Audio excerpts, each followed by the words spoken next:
Halo, selamat malam. Perkenalkan, nama saya Delfinio Enrico Redihuru. Pada video kali ini, saya ingin menyelesaikan tugas dari mata kuliah Ekonomi Sektor Publik.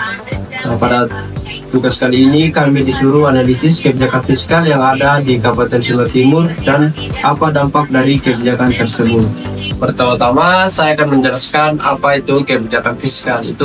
Kebijakan fiskal adalah kebijakan pemerintah yang berkaitan dengan pengelolaan pendapatan atau pajak dan pengeluaran negara untuk kondisi ekonomi seperti pertumbuhan ekonomi, inflasi, pengangguran, dan kestabilan harga. Di mana tujuan dari kebijakan ini adalah untuk menstabilkan ekonomi seperti inflasi atau relasi. Yang kedua, mendorong pertumbuhan ekonomi.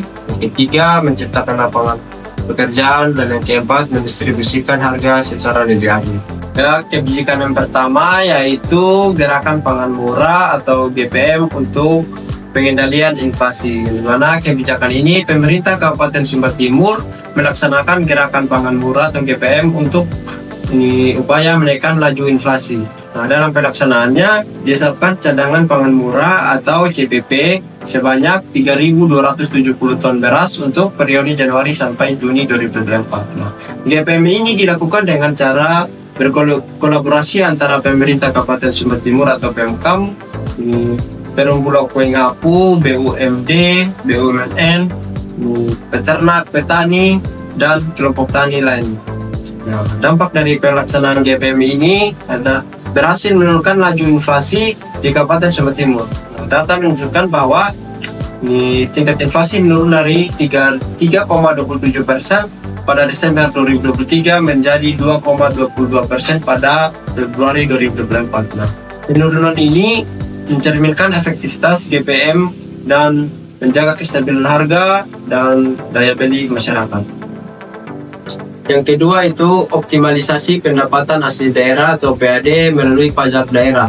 Nah, kebijakan ini Badan Pendapatan Daerah atau Bapenda Kabupaten Sumba Timur mengintensifkan untuk mencapai target pendapatan pajak daerah. Nah, hingga Mei 2022, realisasi penerimaan pajak daerah mencapai 23,32% dari target tahunan sebesar 128,6 miliar.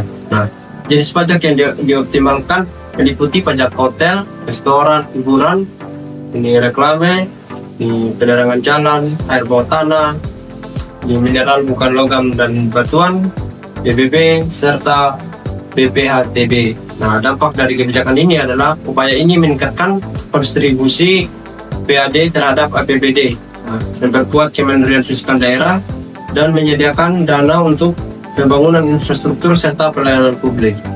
Realisasi pajak restoran bahkan mencapai 158,95% dari target, menunjukkan potensi ini dalam meningkatkan pendapatan daerah. Jadi itulah kebijakan yang saya analisis. Dengan kesimpulan, kebijakan fiskal yang diterapkan oleh pemerintah Kabupaten Sumba Timur menunjukkan komitmen dan dalam mengelola keuangan daerah secara efektif dan responsif terhadap kebutuhan masyarakat. Nah, sekiranya itu video yang saya bisa sampaikan. Saya Delfinio Enrico Redihuru, pamit undur diri.